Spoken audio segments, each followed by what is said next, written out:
বর্ষার মৌসুম চলছে, কিন্তু ওয়েদার আপডেট রোজ যা বলছে তাতে অনিয়মিত বর্ষা এবং অস্বস্তিকর আবহাওয়া, অস্বস্তিকর গরম।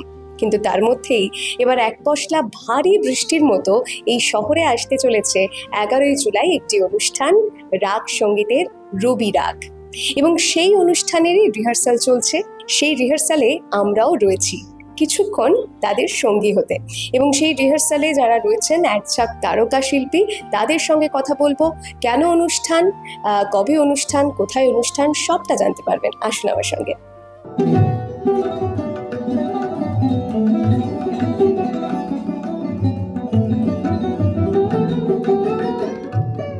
অধীরা যমুনা তরঙ্গ আকুলা অকুলারে তিমির তকুলারে নিবিড় নীরদ গগনে গর গর গরজে সঘনে হায় পথবাসী।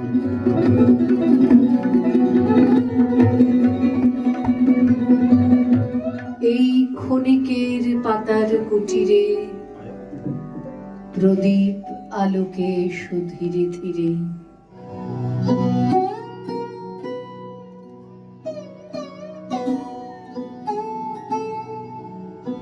মনে হলো নদী যেন চলতে চলতে এক জায়গায় এসে থমকে সরোবর হয়েছে। সকল গৃহ হারালো যার, তোমার টানে তারই বাসা। যার বিরহের নাই অবসান, তার মিলনের আনে ভাষা।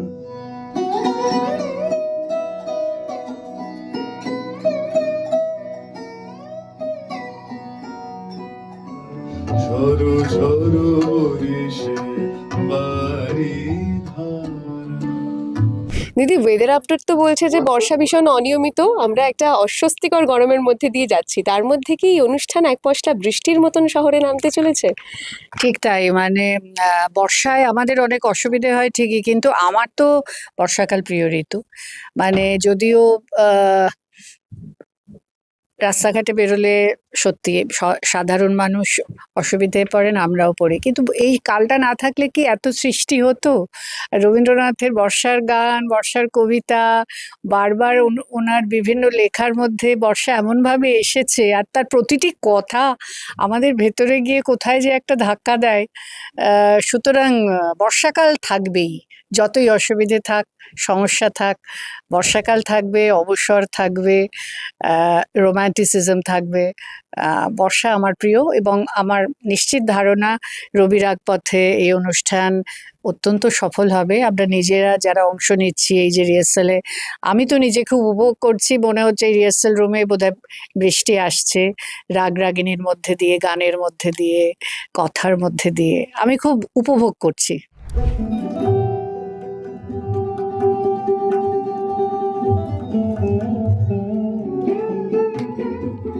এসো এসো ভরা বরষায়, এসো গো গগনে আঁচল লুটায়ে, এসো গো সকল স্বপন ছুটায়ে, এ পরাণ ভরি যে গান বাজাবে।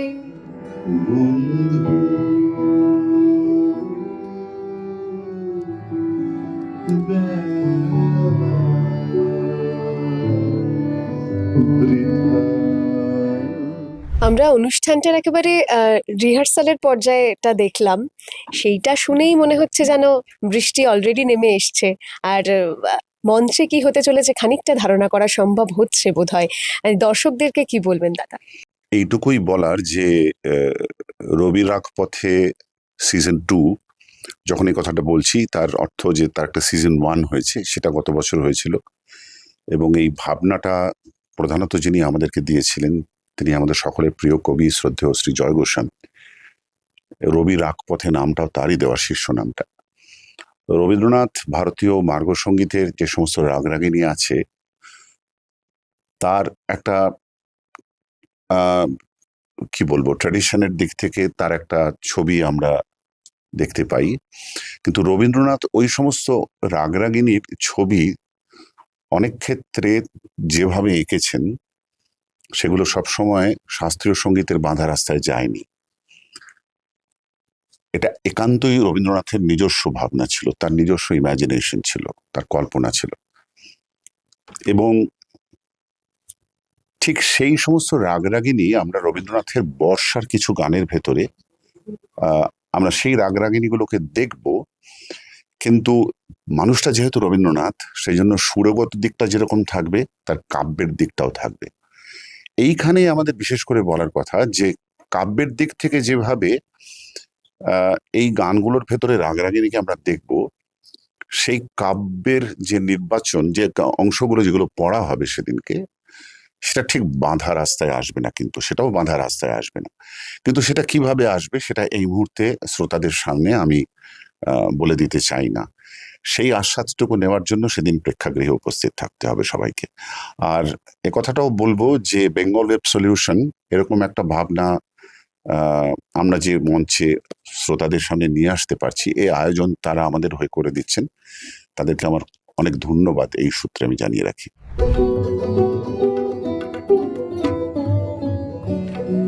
অনেক দিনের আমার যে গান আমার কাছে ফিরে আসে,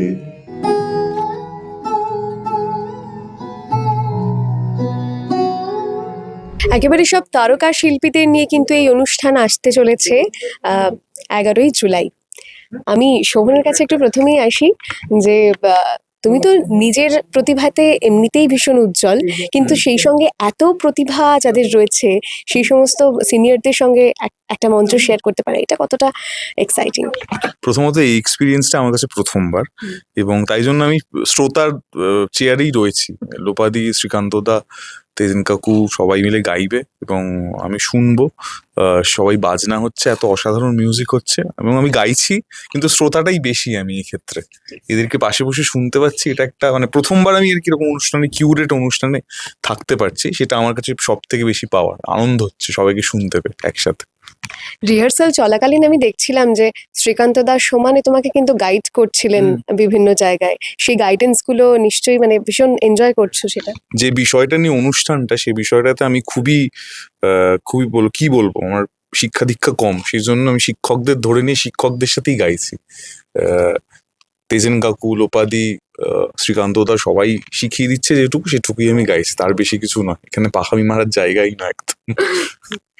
লোপাদি, অনুষ্ঠানটা তো একেবারে বর্ষার, সেটা তো আমরা রিহার্সাল শুনেই খানিকটা বুঝতে পারছি, সেই সঙ্গে রাগরাগিনী থাকছে, সব মিলিয়ে অনুষ্ঠানটা নিয়ে তুমি কতটা আশাবাদী?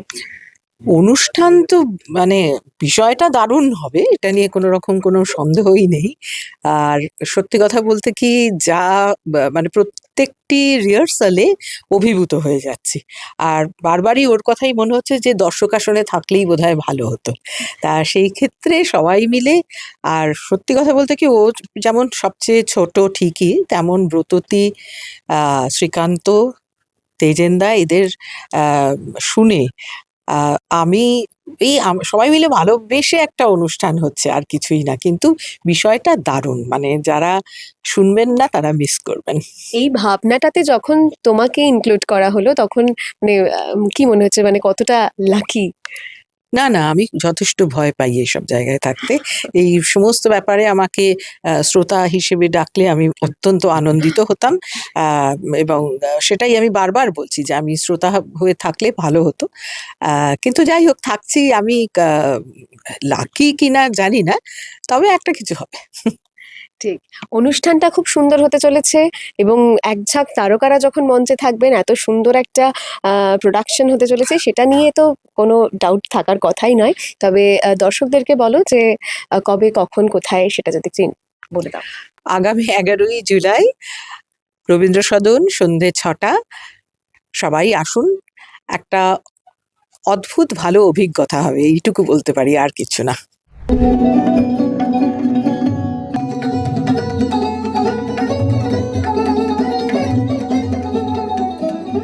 পণ্ডিতজি, বর্ষাকে সেলিব্রেট করতেই কি এই নতুন অনুষ্ঠান? মানে কিছুটা তো তাই। আমরা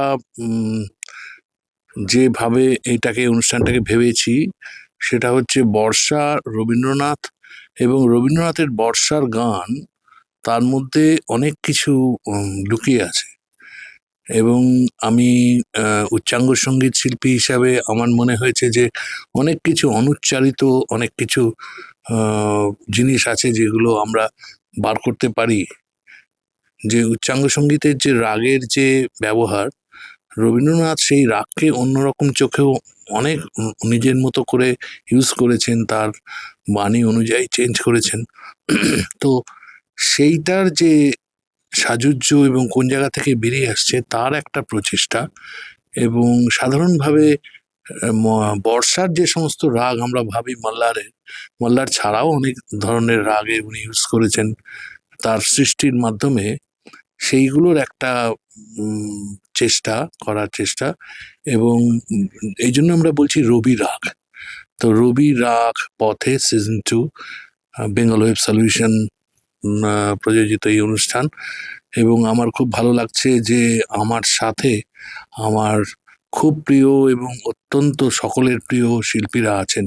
শ্রীকান্ত আচার্য, ব্রততী বন্দ্যোপাধ্যায়, লোপামুদ্রা মিত্র, সোমনাথ চক্রবর্তী এবং শোভন গাঙ্গুলি, সকলে মিলে আমাদের এই প্রচেষ্টা।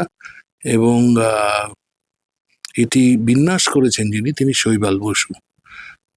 প্রথম থেকে শেষ পর্যন্ত উনি গ্রথিত করেছেন।